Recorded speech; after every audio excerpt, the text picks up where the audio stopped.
Sir आपका मेरे channel पे स्वागत है। जब आप रूम में इंटर करते हैं तो कैसा इंटरव्यू बोर्ड का रिएक्शन रहता है, कुछ बताएंगे? इंटरव्यू बोर्ड बहुत हेल्पफुल है। मैम थी, वो बहुत अच्छे से उन्होंने वेलकम किया और एकदम से ऐसा लग रहा था कि मैं कहीं पे बैठा हुआ हूँ, दोस्तों से बात कर रहा हूँ। ऐसा बिल्कुल नहीं फील हो रहा था कि मैं कहीं पे इंटरव्यू दे रहा हूँ और इतना ऐसा कोई सिचुएशन स्ट्रेस वाला नहीं क्रिएट हो रहा था। तो क्या क्वेश्चन पूछिए?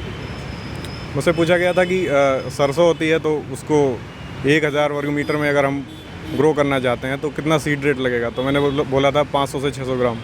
इसी प्रकार के क्लाइमेट रेजिलिएंट से कुछ एग्रीकल्चर से क्वेश्चन पूछे गए थे। और कुछ क्वेश्चन याद है? बहुत ही सरल, जैसे रबी में क्रॉप्स कौन सी उगाई जाती हैं या फिर एग्रोनॉमी की डेफिनेशन क्या होती है, वही सब चीज़ें पूछी। कुछ बिहार में एग्रीकल्चर की संभावना वगैरह कुछ पूछे थे? हाँ, बिहार में एग्रीकल्चर के लिए पूछा गया था, जैसे कि पशुओं में कौन सा रोग हो रहा है ज़्यादातर, या फिर आपका कौन सी सबसे ज़्यादा डिजीज़ लग रही है शुगर केन में बिहार में, वही सब पूछा गया। और एग्रीकल्चर इंडस्ट्री की यहाँ कुछ संभावना वगैरह कुछ और कुछ पूछे थे? तो गोल्स के बारे में नहीं पूछा गया, बट हाँ पूछ सकते हैं, वो तो मेरे से नहीं पूछा गया। अच्छा, फिर नेशनल इंटरनेशनल करंट अफेयर नहीं, कुछ नहीं पूछा। वो सब कुछ नहीं पूछा? नहीं, सारा क्वेश्चन एग्रीकल्चर से? एग्रीकल्चर से था, और अगर कोई करंट पूछ भी रहता तो वो एग्रीकल्चर से ही करंट रिलेटेड थी। आपसे कुछ पूछे क्या करंट? नहीं, मेरे से नहीं पूछा गया, मेरे दोस्तों से पूछा। क्वेश्चन इंटरव्यू चली होगी आपकी? लगभग 10 से 12 मिनट।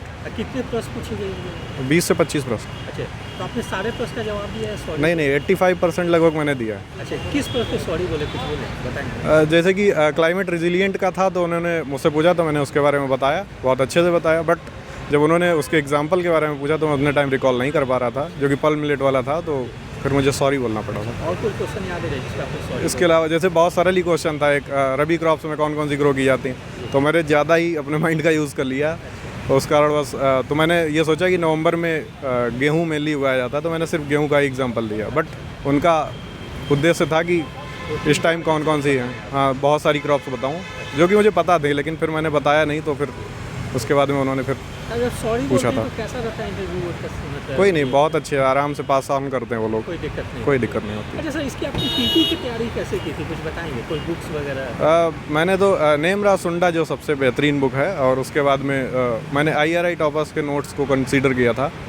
मैं चूँकि एफओ की तैयारी कर रहा था, तो मैंने पढ़ा तो नहीं था, बट हाँ वो जो पहले पढ़ा हुआ था वही सिर्फ एक बार देखने पे ही मेरा रिवीजन हो गया था। अच्छा, तो मेंस में ये सब सारी बुक काम करेगी? और भी कुछ बुक्स वगैरह बताएंगे नोट्स? मेंस में तो सबसे बेहतरीन है वही नेमरा सुंडा, और आपकी IRI टॉपर्स या फिर ACC का ले लो, बेहतरीन है, वो हेल्प करेगी। हाँ बहुत हेल्प आपने करेगी। सर सेल्फ स्टडी से तैयारी की या कोई कोचिंग वगैरह? मैंने ACC का बैच लिया था बेसिकली, और सेल्फ स्टडी मैं लास्ट 1 ईयर से कर रहा हूँ। अच्छा, वो ये 1 ईयर से आप कर रहे हैं? कब पास आउट हुए थे सर यहाँ पे? एजुकेशनल बैकग्राउंड कुछ बताएं? मैं चंद्रशेखर कृषि एवं प्रौद्योगिकी विश्वविद्यालय से मैंने BSc ऑनर्स इन एग्रीकल्चर किया है।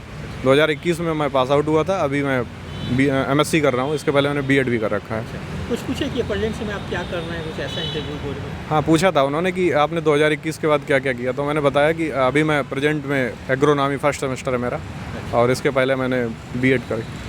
अच्छा सर, जैसे कि रेगुलर वैकेंसी में आती है ब्लॉक एग्रीकल्चर अफसर की, या एक बैच के लिए होने में लगभग 1.5 साल 2 साल लग जाती है, तो स्टूडेंट बहुत डिप्रेस हो जाते हैं। तो आप खुद को कैसे मोटिवेट रखते थे, या न्यू स्टूडेंट कैसे खुद को मोटिवेट करते थे? मेन यही है कि अगर आप कोई भी वैकेंसी के लिए तैयारी करना चाह रहे हैं तो उसके लिए आप लगे रहिए, और ये मत सोचिए कि कब आएगी कब नहीं आएगी, और डिसअपॉइंट बिल्कुल मत होइए। आएगी तो ज़रूर आएगी, और ऐसा एज का कोई क्राइटेरिया भी नहीं है कि आप 28 साल में इनएलिजिबल हो जाएंगे या फिर ऐसी कोई दिक्कत हो जाएगी। तो PCS आयोग की भर्ती है, तो 40 साल तक तो आपको रहना ही है, इसलिए आप आराम से तैयारी करिए, आपका डेफिनेटली होगा। अच्छा सर, आपका मीडियम कौन सी थी, इंग्लिश थी? मेरा 10th और 12th तक तो मेरा हिंदी मीडियम रहा है, बट BSc में मैं इंग्लिश मीडियम ही रहा हूँ। यहाँ एग्जाम आपने हिंदी मीडियम दिया था, इंग्लिश में? इंग्लिश मीडियम दिया था। अच्छा, इंटरव्यू किस मीडियम में चले? बाइलिंगुअल था। बाइलिंगुअल थे? जी। अच्छा, जिसमें कंफर्टेबल आप जवाब दे सकते हैं? हाँ, जिसमें आप कंफर्टेबल हो आप जवाब दे सकते हैं। अच्छा, हाँ, जो इंग्लिश में पूछ रहा था उसको इंग्लिश में बोल रहा था, जो हिंदी में पूछ रहा था उसको हिंदी में। इंटरव्यू बोर्ड में कितने मेंबर होंगे? 7 मेंबर्स थे। 7 मेंबर थे। अच्छा, thank you sir, best of luck for final. Thank you. मेरे चैनल पे स्वागत है। जब आप रूम में फर्स्ट टाइम इंटर करते हैं तो कैसा रिएक्शन रहता है इंटरव्यू बोर्ड का, कुछ बताएंगे? सबसे पहले आपका बड़ा धन्यवाद। और इंटरव्यू बोर्ड के सामने एंट्री करने के पहले अपने आप को बड़ा रिलैक्स और बड़ा ही मतलब पोलाइट रखना चाहिए, और किसी प्रकार की मतलब अपने अंदर शंका और किसी चीज़ का डर नहीं होना चाहिए, क्योंकि इंटरव्यू बोर्ड बड़ा ही पोलाइट तरीके से हर चीज़ को देखना पसंद करता है और अच्छी तरीके से आपको अपने आप को बॉडी लैंग्वेज के साथ इंटर करना चाहिए। और इसके बाद में इंटर करने के बाद में जब आप इंटर करें तो मैं आई कम इन करके और फिर बैठने के लिए वो लोग बोलेंगे तो आप बैठिए और फिर धन्यवाद उनको कीजिए। उसके बाद में फिर वो लोग क्वेश्चन पूछना शुरू करते हैं और जिस फील्ड से आप हैं मैक्सिमम क्वेश्चन उसी फील्ड से पूछते हैं। और अगर आप केवल बीएससी हैं तो आपको एग्रीकल्चर में तमाम सारे सब्जेक्टों से क्वेश्चन वो पूछ लेते हैं। अगर आपके पास कोई स्पेशलाइजेशन है तो फिर वो स्पेशलाइजेशन में चले जाते हैं और स्पेशलाइजेशन से तमाम सारे क्वेश्चन पूछते हैं। आपकी एजुकेशनल बैकग्राउंड क्या थी? मेरा एजुकेशनल बैकग्राउंड, मैंने बीएससी एग्रीकल्चर और MSc agriculture from Chandrashekhar Azad university of agriculture technology Kanpur से किया है। तो क्या क्वेश्चन पूछिए आपसे? हमसे पहला क्वेश्चन तो सॉइल साइंस से ही पीएच के बारे में उन्होंने पूछा और डेफिनीशन। फिर उन्होंने पूछा कि आप सॉइल साइंस के अलावा किस फील्ड को और पसंद करते हैं, तो मैंने कहा सर मैं एग्रोनॉमी और हार्टिकल्चर को पसंद करता हूँ। तो उन्होंने बहुत सारे क्वेश्चन एग्रोनॉमी से भी पूछे। जैसे क्या पूछे कुछ बताइए। पहला क्वेश्चन एग्रोनॉमी में उन्होंने पूछा कि बिहार के अंदर कौन कौन सी मेजर क्राफ्ट्स हैं, तो जैसे व्हीट है, मेज है और राइस है और ये तमाम फसलें हैं। और इनसे फिर उन्होंने पूछा कि इनमें अगर कोई वीड लगा तो वीड को कैसे कंट्रोल करेंगे, तो उसके ट्रीटमेंट के लिए कौन सा आप केमिकल पेस्टिसाइड हार्बिसाइड और क्या चीज़ें हम लोग अपना सकते हैं। और कुछ क्वेश्चन याद है? और क्वेश्चन फिर उसके बाद में उन्होंने वैरायटी पूछी, एक दो स्पेशल जो बिहार एग्रीकल्चर यूनिवर्सिटियों द्वारा निकली हुई वैरायटी हैं, भागलपुर यूनिवर्सिटी और राजेंद्र प्रसाद कृषि प्रौद्योगिकी विश्वविद्यालय से।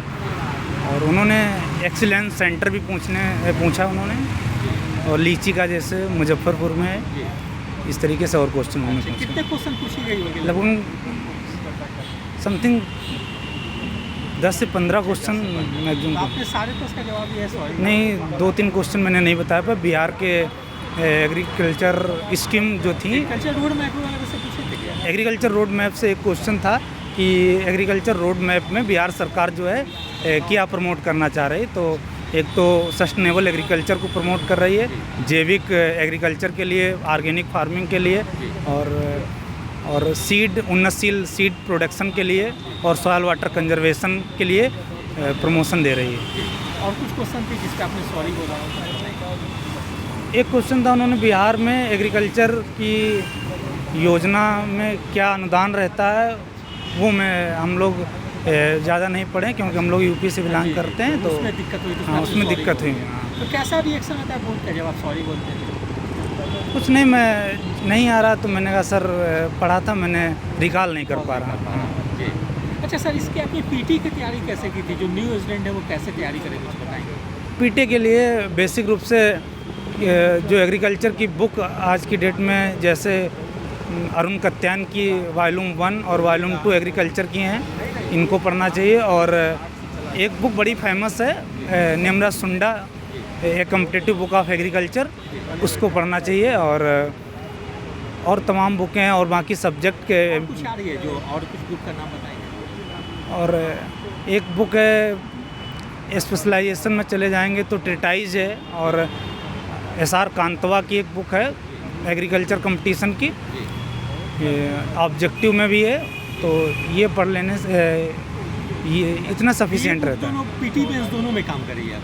नहीं, मेंस में तो थोड़ा और लेवल बढ़ाना चाहिए। और मेंस के लिए कुछ बुक बताएंगे जो हेल्प करेंगे? फिलहाल यही बुक काम कर जाती हैं। अच्छा, तो सर आपने सेल्फ स्टडी किया है कि? मैंने सेल्फ स्टडी की थी। अच्छा, सेल्फ स्टडी से आपने किया था, खुद से नोट्स बनाया बुक्स वगैरह? हाँ, नोट्स। अच्छा सर, एक लास्ट क्वेश्चन पूछेंगे कि वैकेंसी रेगुलर नहीं आती, एक वैकेंसी क्लियर होने में लगभग 1.5-2 साल लग जाती है, तो स्टूडेंट कैसे खुद को मोटिवेट रखे, आप कैसे खुद को मोटिवेट रखते हैं? वैकेंसी फ़िलहाल इस समय तो बिहार गवर्नमेंट तमाम सारी वैकेंसी निकाल रही है। एग्रीकल्चर की बात कर रहा हूँ। एग्रीकल्चर में स्टूडेंट मोटिवेशन के लिए क्या, एक आशा और दिलासा की बात होती है कि अब अगर वैकेंसी आई है तो उस पर स्टूडेंट थोड़ा धैर्यपूर्वक सोचता है कि वैकेंसी आज नहीं तो कल नहीं तो परसों भरी ही जाएगी। इस तरीके से अपने आप को थोड़ा शांत मोटिवेट करके और अपने आप को thank you sir, best of luck for final selection.